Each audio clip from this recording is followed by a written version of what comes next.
Today we are going to explore the unique martial arts fantasy film, Tai Chi Zero. The film begins in mid-Qing dynasty China, a time of Western colonial expansion. Prince Dan struggles with defending his nation against foreign incursions. Upon receiving news of 20,000 British troops mobilizing nearby, he rushes outside only to witness a British aircraft flying over his palace, technology far beyond China's military capabilities. This stark contrast establishes the film's central theme of tradition versus modernization. We meet our protagonist, Yang Luchen, at his wedding ceremony with Yun Yang from the renowned Chen village. Unlike typical marriages, Luchen's motivation is practical, gaining access to the coveted Chen-style kung fu techniques. The ceremony is interrupted by the unexpected arrival of Yun Yang's long-absent brother, Zai Yang, with his beautiful yet mute wife. While family members welcome his return, Master Chen, the family patriarch, remains notably distant. That evening, family members observe Luchen's strange habit of eating leaves. Master Chen explains that Luchen possesses extraordinary abilities that rapidly deplete his energy, requiring constant replenishment through unusual nutrition. According to the master, if Luchen can harmonize his masculine energy with Yun Yang's feminine energy while mastering Chen-style techniques, he could become an unmatched martial artist. Despite this potential, Yun Yang shows little interest in the arrangement. Following this, Yun Yang establishes strict boundaries, separate sleeping arrangements, and Luchen must address her as master rather than wife. Accepting these conditions with innocent compliance, Luchen begins learning the Wuqi style under her reluctant guidance. Meanwhile, Zai Yang questions his father's unprecedented decision to teach their sacred martial arts to an outsider, violating generations of tradition. Zai Yang recounts the ominous Copper Bell prophecy from their 10th Grandmaster. Through flashback, we learn how the 9th Grandmaster Chen Wangting established their distinctive fighting style, which his successor refined into a nationally recognized martial art. The family's reputation grew until their techniques became legendary throughout China. The prophecy involves a mysterious monk who once visited their temple pretending to be destitute. Despite disciples' suspicions, the Grandmaster showed him kindness. After observing training sessions, the monk mocked their techniques and easily defeated all challengers, revealing himself as a formidable Buddhist master. The confrontation took an unexpected turn when the monk produced a bound man from his bag, a Chen disciple caught misusing their sacred techniques for criminal acts. Though the monk spared punishment after witnessing the Grandmaster's virtue, he warned that Chen-style techniques must remain within the family bloodline. As a reminder, he placed a copper bell outside their temple with a curse. Should outsiders learn their arts, disaster would befall the village. This prophecy explains the family's protectiveness of their martial heritage. Concerned about Luchen's training, Zai Yang and senior disciples ambush him while practicing alone. Their attack backfires spectacularly, awakening Luchen's dormant abilities. He enters a berserk state with superhuman strength and aggression that conventional techniques cannot counter. Only Yun Yang's arrival calms him, causing him to collapse unconscious and revealing an unexplained connection between them. After this incident, Zai Yang urges his sister to end the marriage before disaster strikes.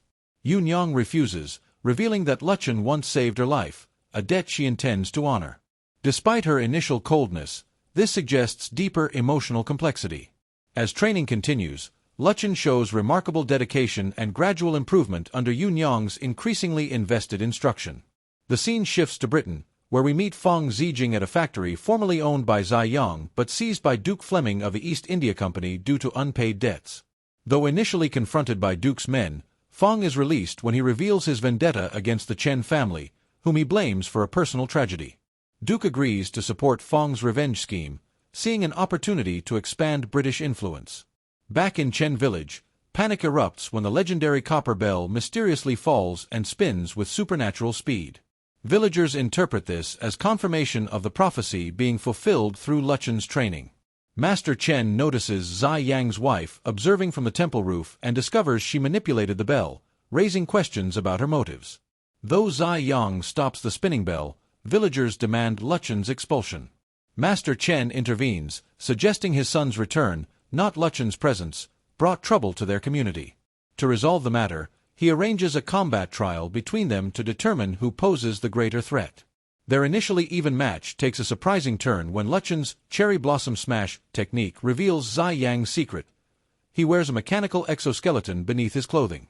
Exposed, Zai Yang confesses his preference for scientific advancement over traditional techniques, arguing that China must evolve beyond ancient methods to counter Western technology.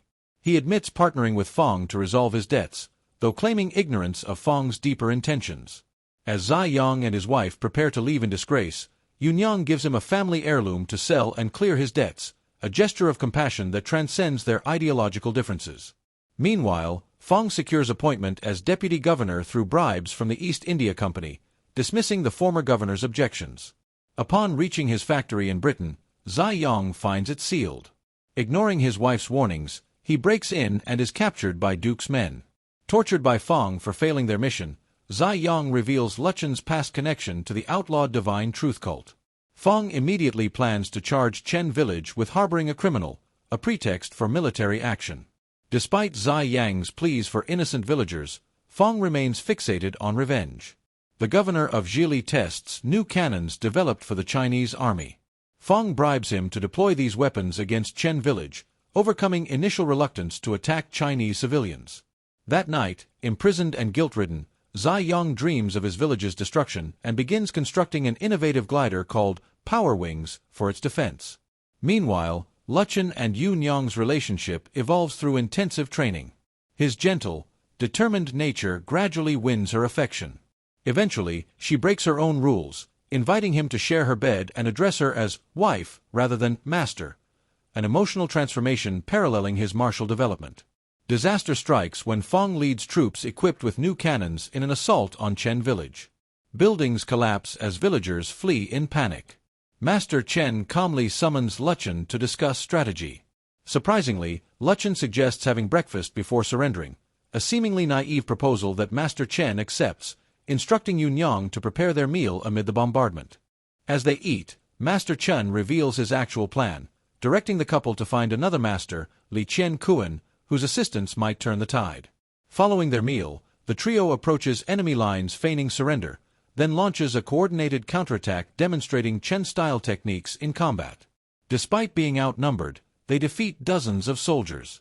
When Fong aims a gun at Luchen, Zai Yang arrives on his Power Wings glider, dropping improvised explosives on enemy positions.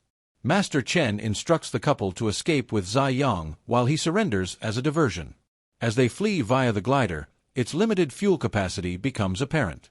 Zai Yang makes the ultimate sacrifice, jumping from the aircraft to reduce weight and ensure the others escape, redeeming himself through this selfless act.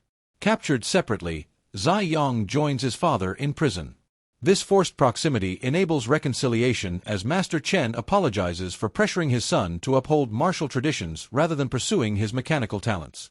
He expresses pride in Zai Yang's accomplishments, acknowledging that his innovations represent a valuable contribution to their family legacy, suggesting tradition and innovation can coexist. After a difficult journey, Luchen and Yunyang reach Master Qian Kuan's palace but must first defeat multiple clan members in combat trials. Luchen's performance demonstrates remarkable growth, showcasing not merely power but tactical intelligence and precision gained through Yunyang's instruction. Upon meeting Master Qian Kuan, they explain their village's situation. Convinced of their sincerity, he informs Prince Dan, who recognizes the injustice but requires proof of their legitimacy as Chen-style practitioners. This leads to a formal duel between Luchen and Master Qian Kuan, a contest between distinct martial traditions. The ensuing battle represents the film's climax as both fighters demonstrate extraordinary techniques. Initially evenly matched, the prolonged engagement gradually reveals Luchen's advantages. His unconventional training, natural talents, and balanced energy enable him to eventually prevail, convincing Prince Dan to intervene in the Chen village conflict. With imperial authority engaged, events move toward resolution. Prince Dan orders an investigation that exonerates Chen village while exposing Fong's corruption. Master Chen and Zai Yang are released, and actions against the village are withdrawn. Fong faces arrest for his misuse of government resources. The film concludes with Luchen and Yunyang returning triumphantly to Chen village. The community that once rejected Luchen now embraces him as a legitimate Chen-style master whose outside perspective strengthened rather than corrupted their traditions, representing evolution beyond rigid adherence to prophecies toward a more adaptive interpretation of their heritage. An ominous epilogue reveals that Duke, though dismissed from the East India Company, remains in China pursuing his agenda. In the final scene, he has secretly captured Fong for mysterious experiments in a hidden facility focused on human extremes, suggesting that while one threat has been neutralized, greater challenges lie ahead at the intersection of tradition, technology, and human potential.